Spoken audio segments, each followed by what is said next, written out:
வந்தது சென்னையில வந்து உலக தமிழ் ஆராய்ச்சி மையம் அப்படின்னு இருக்குது. அங்க வந்து எம்ஏ படிக்கிறவங்களுக்கு யாராவது தமிழ்ல இது பெரிய நிறைய ஆர்வம் இருந்ததுன்னா தமிழ் படிக்கிறதா இருந்தா 5 ஆண்டு ப்ரோக்ராம் அது. அதுல வந்து படிக்கிற மாணவர்களுக்கு 2000 ரூபாய் உதவி தொகை கொடுக்குறாங்க. 2000 ரூபாய் 5 ஆண்டுக்கு கொடுக்குறாங்க.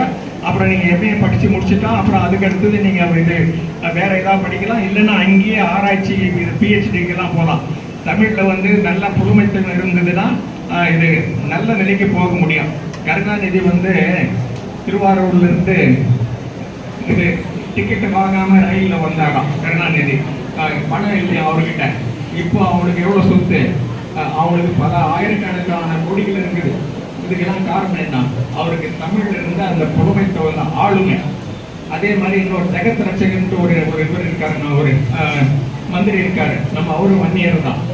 அவர் வந்து அவரும் இந்த மாதிரி இது பல ஆயிரக்கணக்கான கோடி சொத்து சம்பாதிச்சிருக்காரு. அதனால தமிழ் வந்து இதுவா நினைக்காதீங்க. தமிழ் படிச்சு அதுல ஆளுமை இருந்ததுன்னா நீங்க வந்து நல்லா முன்னுக்கு வரலாம். அதை பற்றி அந்த மாதிரி உலக தமிழ் ஆராய்ச்சி மையம்னு ஒன்று இருக்குது. அதுல படிக்கிறதுக்கு மாசத்துக்கு 2000 ரூபாய் கொடுக்குறாங்க. 5 ஆண்டு ப்ரோக்ராம். அந்த மாதிரி யாராவது சொல்லுங்க, என்கிட்ட அந்த இன்ஃபர்மேஷன் இருக்குது. பேச வாய்ப்பு கொடுத்ததுக்கு அறுவை ரொம்ப நன்றி. சரி.